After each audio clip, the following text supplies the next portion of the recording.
Orang kaya muda Harvey York bangkit bab 8. Harvey berniat mengucap sesuatu, tetapi ketika dia melihat tingkah Howard, dia sangat kaget dan tidak mengatakan apapun. Malahan, dia berjalan ke samping Shirley dan berkata, "Apa kita harus pergi? Aku khawatir akan ada masalah di sini." Ini. Shirley sedikit ragu-ragu. Dia memang memiliki hubungan yang baik dengan Harvey selama kuliah. Tetapi jelas, Howard adalah karakter utama malam ini. Jika dia pergi sekarang, apa dia tidak akan menyinggung perasaan Howard? Di sisi lain, ketika Howard melihat Harvey masih di sana dan bahkan bercengkrama dengan teman sekelasnya yang cantik, Shirley, wajahnya menjadi masam. Dia menatapnya, "Harvey, aku terima jika kau masih mau di sini. Tapi, kau malah ingin membawa teman sekelas kami yang cantik.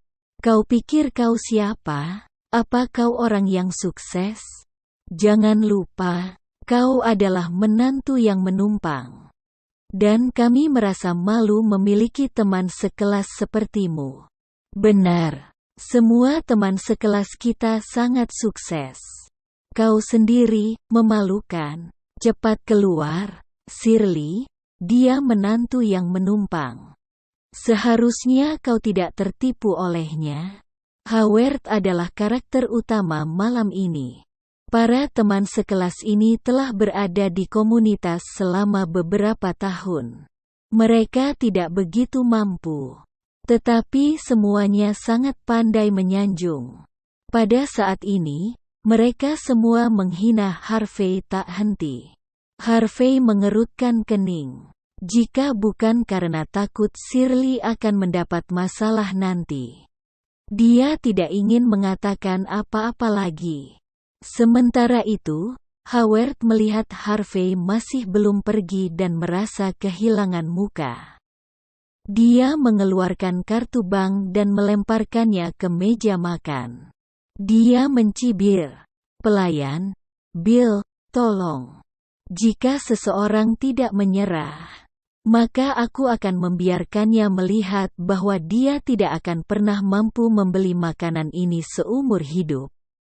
Banyak orang tersentak setelah melihat tingkah Howard. Kartu perak. Hanya orang dengan lebih dari 1 juta aset yang bisa mengajukannya. Mereka tidak pernah menyangka bahwa Howard memiliki prestasi seperti itu di usia muda.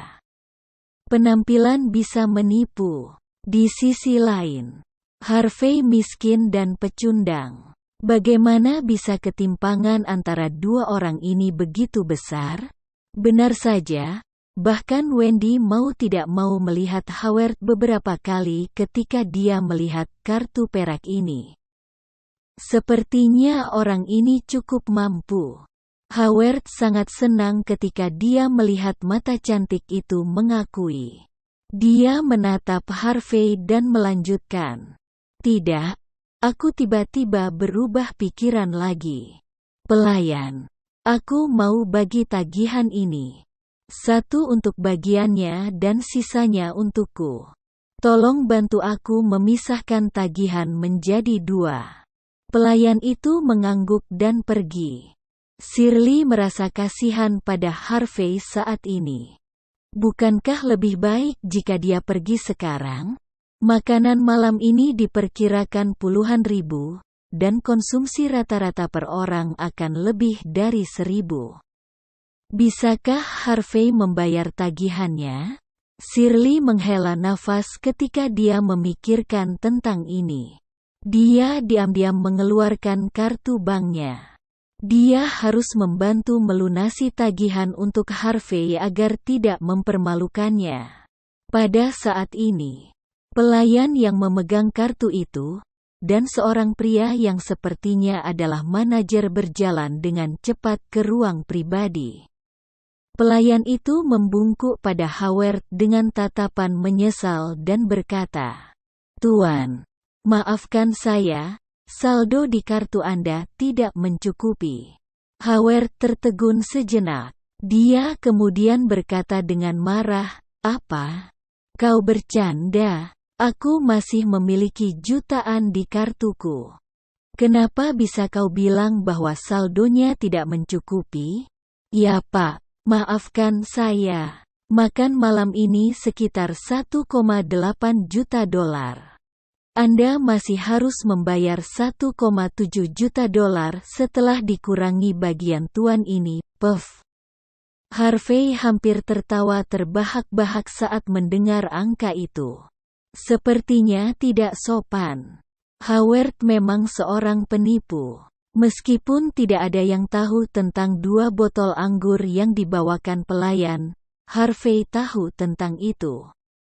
Itu adalah Eden 13 yang terkenal, anggur kerajaan asli Prancis.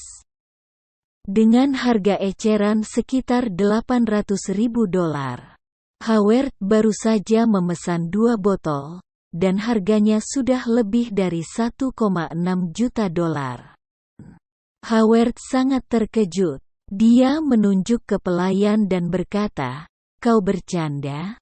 Kami berjumlah kurang dari 20 orang di sini. Bagaimana bisa kita menghabiskan sekitar 2 juta dolar? Bawa manajermu ke sini. Aku ingin melihat seberapa korup hotelmu." Pelayan itu menghela napas.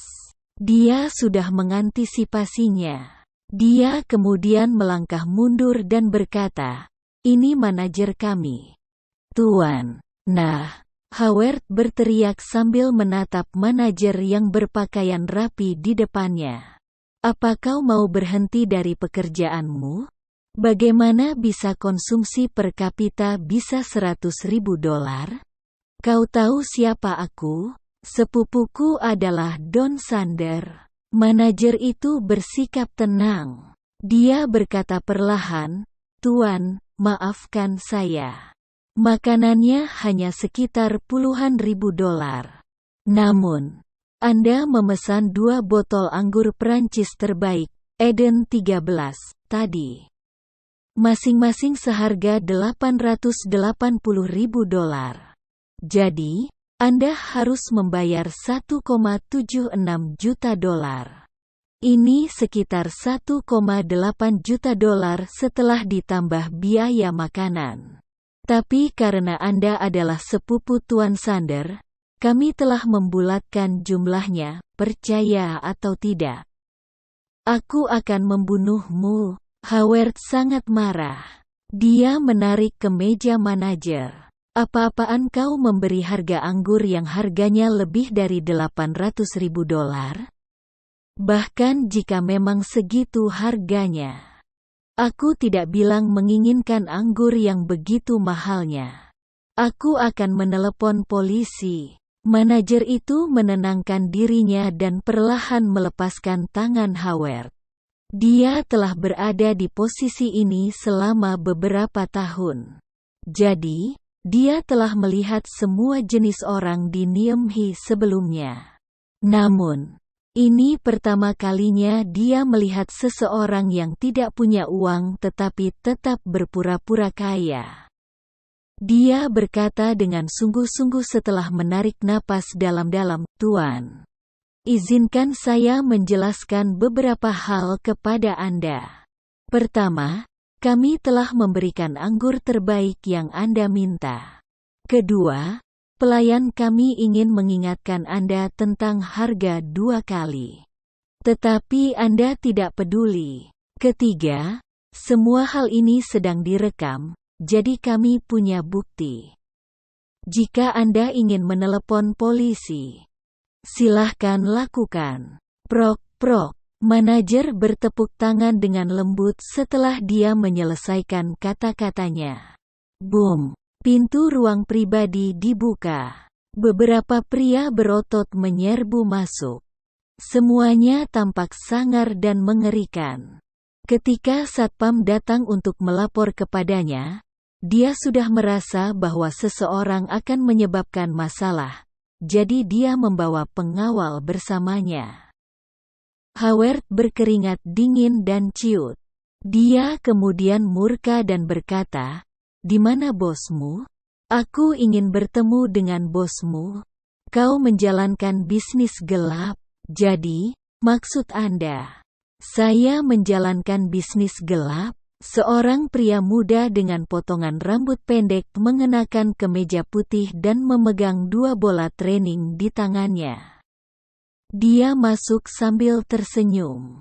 Dia mengenakan kacamata berbingkai emas, tampak menakutkan, sekaligus tampak jahat. Penampilannya membuat orang tanpa sadar menganga. Pemilik Hotel Platinum, Tyson Woods dianggap sebagai salah satu individu terbaik di Niemhee. Hotel Platinum adalah salah satu propertinya. Howard awalnya ingin mengutuk, tetapi keringatnya terus menetes saat ini. Dia adalah Tyson Woods, orang yang terkenal. Dia berkata secara berlebihan barusan, mengaku bahwa Don dan Tyson adalah teman. Dia tahu bahwa Don bukan apa-apanya di depan Tyson. Howard hanyalah seorang pemuda sekelas pekerja. Beraninya dia mengacau dengan Tyson? Manajer berkata dengan dingin setelah melihat bos datang. "Tuan, Anda memiliki kartu perak dan juga memegang kunci mobil Audi. Saya kira Anda bukan seseorang yang tidak mampu membayar tagihan. Anda sendiri yang meminta anggur terbaik dan menginginkan 2 botol sekaligus. Sekarang, Anda menolak untuk membayarnya."